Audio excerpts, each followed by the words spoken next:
My name is Elyse Woods, and I'm a recruiter here at Atlas MedStaff.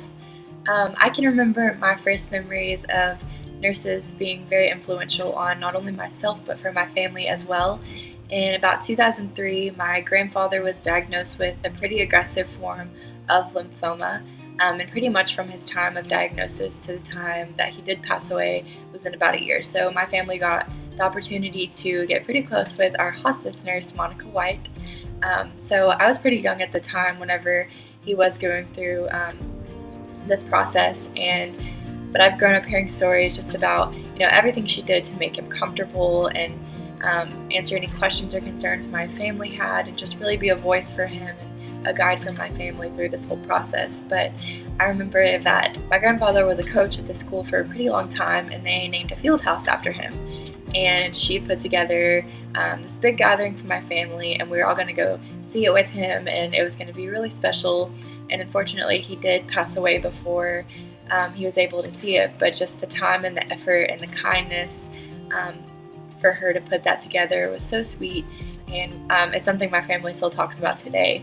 So it was very special. But fast forward a few years later, and my grandmother actually got diagnosed with a very similar form of cancer. And at the time, Miss Monica had become a PA, so she still was able to treat my grandmother, which was really nice for my grandma and for my family, because it was a familiar face, a familiar presence, and I was older at the time, so I was able to kind of see more of her impact on my family that I'd heard so much about growing up.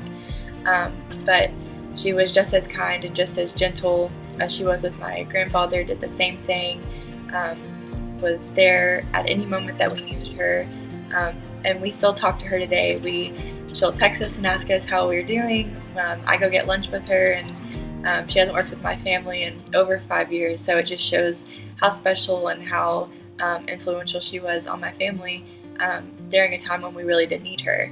And it's really cool because Miss Monica has shown me that nurses aren't only there to physically heal their patients and to make sure that they're taking their medications, but they're emotionally there to treat you and your family as well.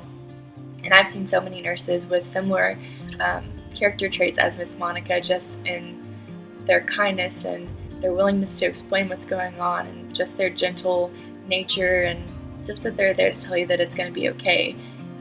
And they're people that genuinely want to help, and you can see that just the way that they speak to you and the way that they act towards you.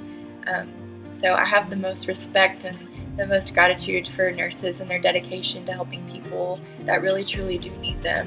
And I hope that they feel loved and valued, and they're such a blessing and have such an impact on the people that they do treat. So thank you to all the nurses, and I hope you have a great Nurses Week, and thank you for all that you do.